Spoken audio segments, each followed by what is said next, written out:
Hello আমাদের প্রিয় সমস্ত ছাত্রছাত্রীগণ, আশা করি তোমরা সকলেই ভালো আছো, তোমাদের পরিবার সকলেই ভালো আছে এবং তোমাদের পরীক্ষা প্রস্তুতি 2022-এর খুব ভালোভাবেই চলছে। তোমাদের একটা কথা প্রথমেই বলি, দাও ফিরে সে অরণ্য লহে নগর। কবি কণ্ঠে উদ্দীপ্ত হচ্ছে, এই শহর নিয়ে নাও, আমার শুধু চাই গাছ, আমার শুধু চাই বাগান, চারদিকে ফুল এবং সুগন্ধে চারদিকে মনোরম করে যাক, সবুজে চারদিকে সবুজ হয়ে যাক, চারিদিকে শুধু সবুজ থাক। আমি শুধু সবুজ দেখতে চাই। আমি শহরের এই কলুষতা আজ চাই না, আমি বর্জন করতে চাই। তোমরা ঠিক ধরেছ।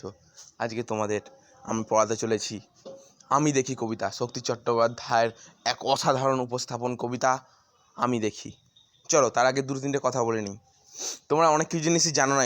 এই আমি দেখি কবিতা, আমি দেখি কবিতাটা প্রথমত অঙ্গুরিতর হিরণ্যজল থেকে নেওয়া হয়েছে, বা বলতে পারো যেতে পারি তবু কেন যাব, এই কাব্যগ্রন্থতে প্রকাশিত হয়েছিল। মানে এটা দুটো কাব্যগ্রন্থ আছে। এবার দুটো কাব্যগ্রন্থের মধ্যে ধরো পরীক্ষা খাতা দিয়ে দিল, মানে অপশানে দিয়ে দিল অঙ্গুরিতর হিরণ্যজল, তখন কিন্তু অঙ্গুরিতর হিরণ্যজলই তুমি লিখবে। আর যখন দেবে যেতে পারি তবু কেন যাব, মানে এমসিকিউর ক্ষেত্রে যেতে পারি তবু কেন যাব, তখন তুমি শুধু যেতে পারি তবু কেন যাব এইটা তোমরা অপশান থেকে বাঁচবে, তাহলে তোমরা একে এক পেয়ে যাবে। কিন্তু যদি ধরো এসে কিউতে দেয় যদি আমি দেখি কবিতাটা কোন কাব্যগ্রন্থে থেকে নেওয়া হয়েছে, ঠিক আছে, তখন তোমরা কি লিখবে? তখন তোমরা যে কোনো দুটোর মধ্যে যে কোনো একটাই দিতে পারো। অঙ্গুরিত হিরণ্যজলও দিতে পারো, যেতে পারি তবু কেন যাব। আমি যত সময় মনে করি অঙ্গুরিত হিরণ্যজলই হচ্ছে মেন কাব্যগ্রন্থ, এই কথাটা মনে রাখবে সবসময়। মেন কাব্যগ্রন্থ যদি তোমরা জানতে চাও তাহলে অঙ্গুরিত হিরণ্যজলই মেন কাব্যগ্রন্থ।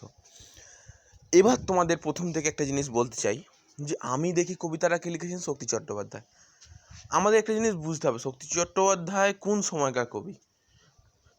শক্তি চট্টোপাধ্যায় রোম্যান্টিক যুগের কবি, অর্থাৎ তিনি শিল্পবোধ সম্পন্ন এবং প্রকৃতিপ্রেমিক কবি হিসেবে তাকে উপস্থাপন করা যায়। কারণ তিনি প্রকৃতিকে এত পরিমাণে ভালোবাসতেন যে কিছু কিছু কবি ছিলেন তারা প্রকৃতিকে খুব ভালোবাসতেন, তার মধ্যে শক্তি চট্টোপাধ্যায় অন্যতম। তিনি প্রকৃতিকে নিজের সন্তান, নিজের ভাই, নিজের পরিবার হিসেবে কল্পনা করতেন। সেই যেভাবে এই কবিতাটা লিখেছেন, দেখো কবিতাটা ভালোভাবে বোঝার চেষ্টা করবে। আমি দেখি কবিতার শক্তি চট্টোপাধ্যায়ের লেখা, ভালোভাবে প্রথম লাইনটা ভালোভাবে শোনো। গাছ তুলে আনো, বাগানে বসাও, আমার দরকার শুধু গাছ দেখা, গাছ দেখে যাওয়া। তার মানে কি বলতে চেয়েছে দেখো, গাছ তুলে আনো, বাগানে বসাও। এখানে তোমাদের প্রশ্ন, গাছ কোথা থেকে তুলে আনবো এইখানে? তখন তোমাদের বুঝতে হবে যে কবি কোথায় আছে। কবি আছে শহরে, যান্ত্রিকতায়, কলুষতায় আছে। কবি সেই যান্ত্রিকতা থেকে মুক্ত হতে চাইছেন। মুক্ত হতে গিয়ে কী বলতে চাইছেন, শহরের বিভিন্ন প্রান্তে ছোটোখাটো গাছ সব পড়ে থাকে, সেই গাছগুলো, ওই পতিত গাছগুলো তুলে আনো, এনে বাগানে বসাও, সবুজের সমারোহ ঘটাও।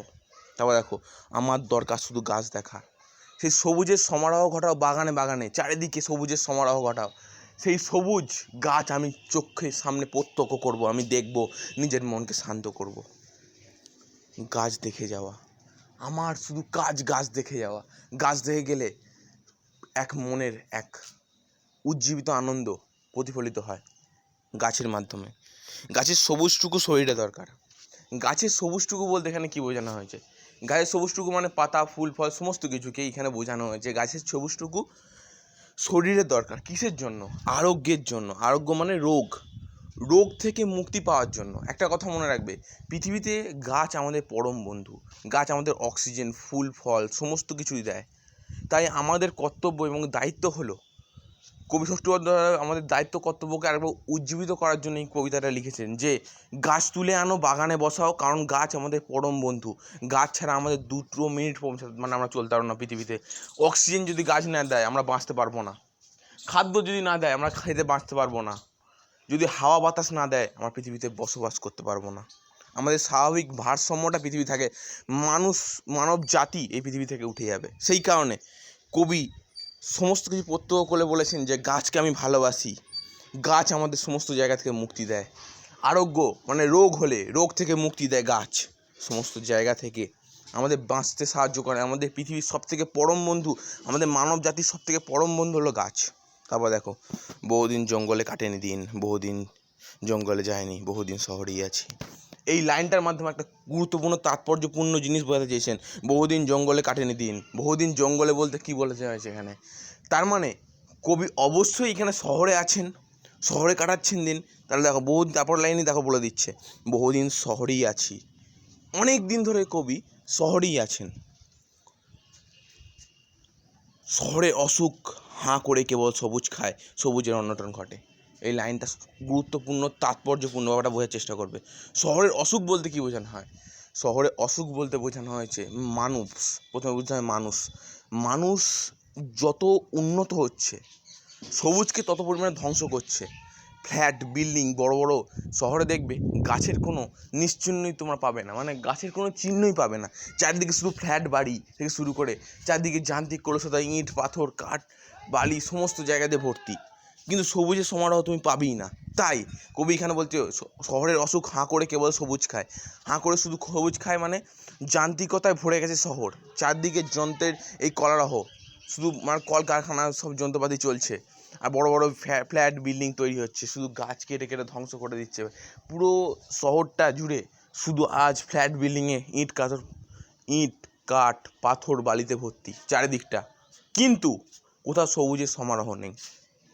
সবুজের অনটন ঘটে। অনটন মানে ধ্বংস হয়ে যায়, চারিদিক থেকে পুরো শেষ করে দেয়, নিশ্চিহ্ন করে দেয় এই সভ্যতার মানুষ।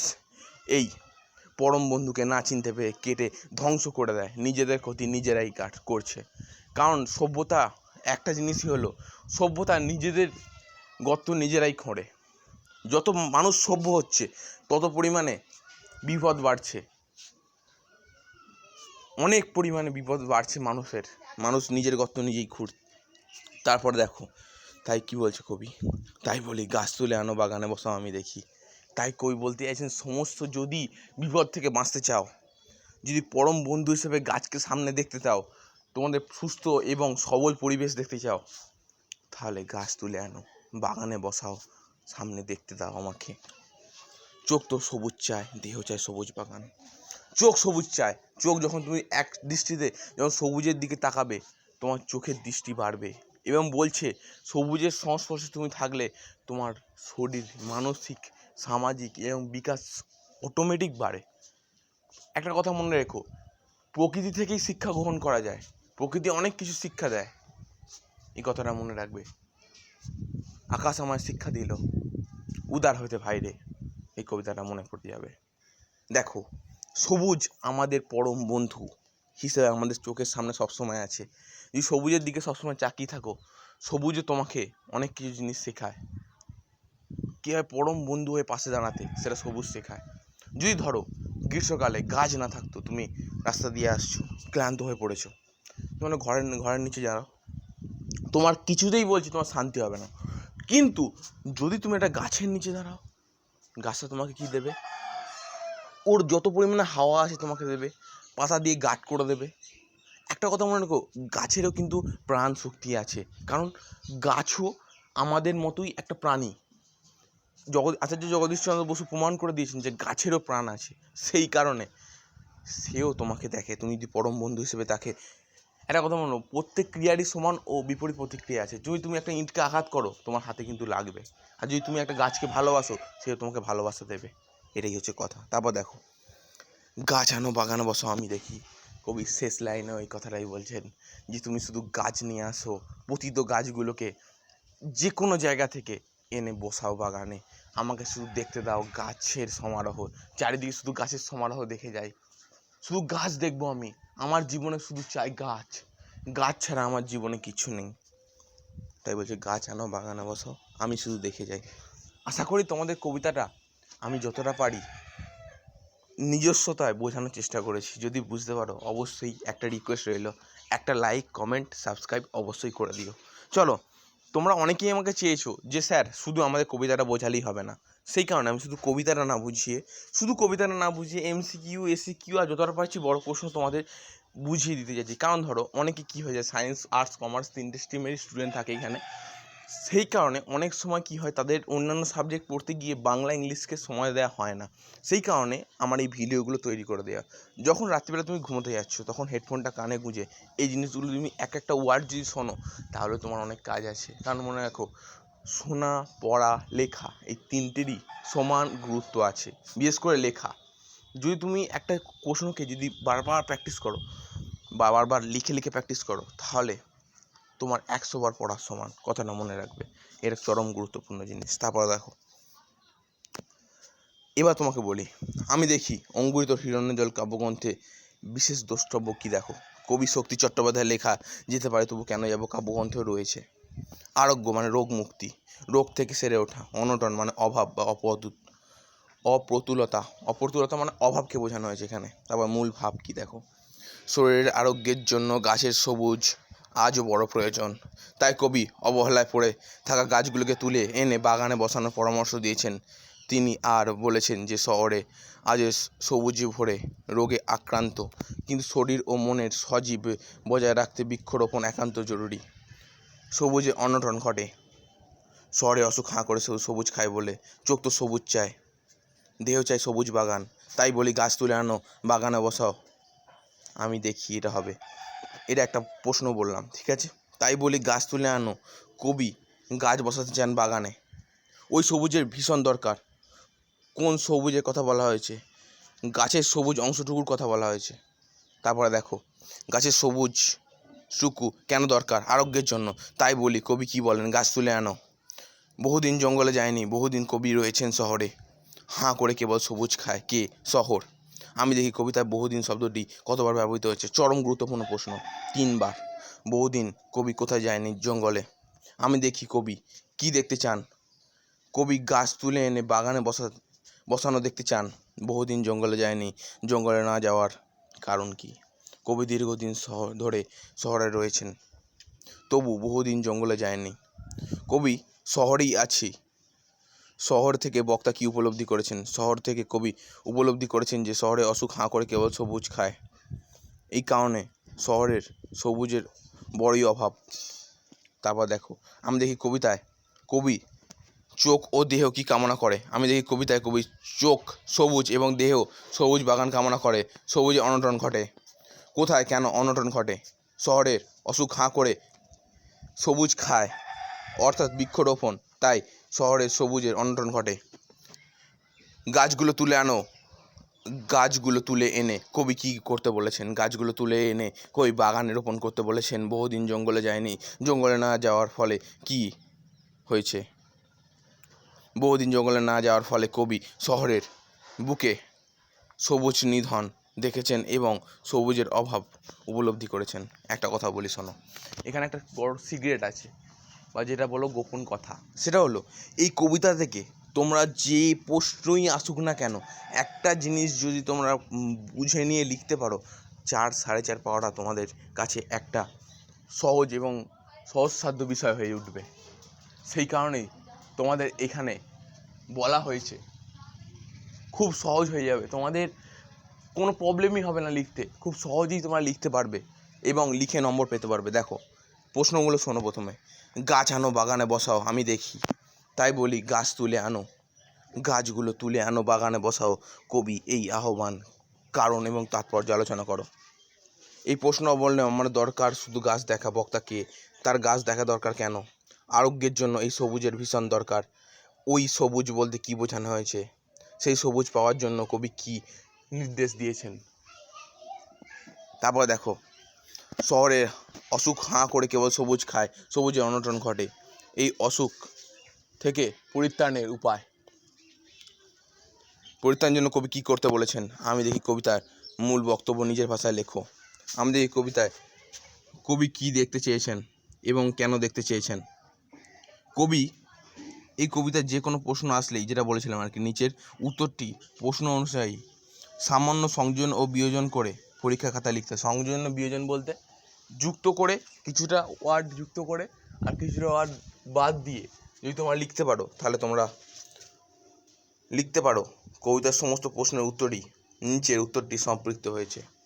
ঠিক আছে, দেখো, যুগান্তর নবরূপকার শক্তি চট্টোপাধ্যায়। যুগ যন্ত্রণার নবরূপকার, এটা হচ্ছে একটা উপমা ব্যবহার করা হয়। যেমন বিশ্ববরেণ্য কবি রবীন্দ্রনাথ ঠাকুর, সেরকম শক্তি চট্টোপাধ্যায় অঙ্গুরিত হিরণ্য জল কাব্যগ্রন্থের অন্তর্গত আমি দেখি কবিতায় কবি অকৃত্রিম বৃক্ষ প্রেমের এক অনবদ্য দলিল। তারপর দেখো, অন্ধ ভূমিগর্ভ হতে শুনেছি সূর্যের আহ্বান, প্রাণের প্রথম জাগরণে তুমি বৃক্ষ, অধিপ্রাণ সভ্যতার উষা লগ্ন থেকে বিশ্ব প্রাণের মুখ ধাত্রী হলো গাছ, সবুজ পাতার কম্পনে আমরা পাই বিশুদ্ধ নিঃশ্বাস, বৃক্ষের শীতল স্পর্শে দূষণের কলসাপ, শীত ঘুম চলে যায়, যুগ যুগ ধরে শ্যামল বনানীর সান্নিধ্যে মানুষ পেয়েছে সুস্থ পরিবেশ এবং দীর্ঘ পরমায়ু, জেনেছে গাছই হলো মানব জীবনের প্রকৃত সঞ্জীবনী সুধা। সঞ্জীবনী সুধা মানে প্রকৃত বন্ধু, বা বলতে পারো প্রকৃত রক্ষাকারী। বহুদিন বৃক্ষ সান্নিধ্য থেকে বঞ্চিত কবি শহরের যান্ত্রিকতায় সহনাগরিক হয়ে প্রত্যক্ষ করেছেন যে অসুস্থ শহর কীভাবে প্রতিনিয়ত গিলে চলেছে শ্যামল প্রকৃতির স্নেহ স্পর্শ, ইট পর ইট পাথর সমস্ত কিছু মানুষের মাঝে, মানুষ কীট হয়ে বেঁচে আছে ইট পাথর কাঠরের শহরে। শহরে এই বিবর্ণ ফ্যাকাশে শ্রীহর রূপ কবিকে পীড়া দেয়, শহর থেকে সবুজকে কংক্রিটের সাম্রাজ্যে বিন্যাস হতে দেখে কবি ব্যথিত উদ্বিগ্ন। এই কবি একান্ত আহ্বান, গাছ আনো বাগানে বসাও আমি দেখি, বৃক্ষের বক্ষে কবি তার কুঠারের দংশন দেখতে চান না, তার চোখ তো সবুজ চায়, দেহ চায় সবুজের নিভৃত আশ্রয়।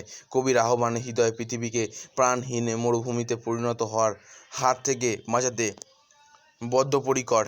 এই কারণে তিনি আকুল কণ্ঠে সকলকে গাছ তুলে আনো বাগানে বসাও আমি দেখি, এবং গাছকে পরিচর্যা করতে বলেছে, রোপণ করতে বলেছে, গাছ তুলে আনো বাগানে বসাও আমি দেখি। প্রকৃতপক্ষে এই আহ্বান শুধুমাত্র ব্যক্তি কবির এক আহ্বান নয়, এ হলো নগর জীবনের সান্নিধ্যে দগ্ধ প্রতিটি মানুষের হৃদয়ের অভিলাষ মানে ইচ্ছা। ঠিক আছে, আশা করি তোমাদের প্রশ্নটা বুঝে এবং লিখে নিতে কোনো অসুবিধা হবে না। তোমাদের যদি ভিডিওটা একান্তই ভালো লেগে থাকে এবং যদি মনে হয় বন্ধুদের শেয়ার করলে তারা উপকৃত হবে, অবশ্যই ভিডিওটা শেয়ার করো। কারণ এই ভিডিওটার মাধ্যমে অনেক কিছু জিনিস তোমাদের কাছে শেয়ার করলাম যেগুলো তোমরা অনেক জায়গা থেকেই পাবে না, চেষ্টা করেছি উপস্থাপন করার। ভালো থেকো সবাই, আমার পরিবারের সমস্ত সদস্য। প্রথমেই সবাইকে ভালোবাসা জানিয়ে এবং প্রণাম জানিয়ে আমার ভিডিও শেষ করতে চলেছি। পরের ভিডিওতে অবশ্যই দেখা হবে। ভালো থেকো ততক্ষণ পর্যন্ত।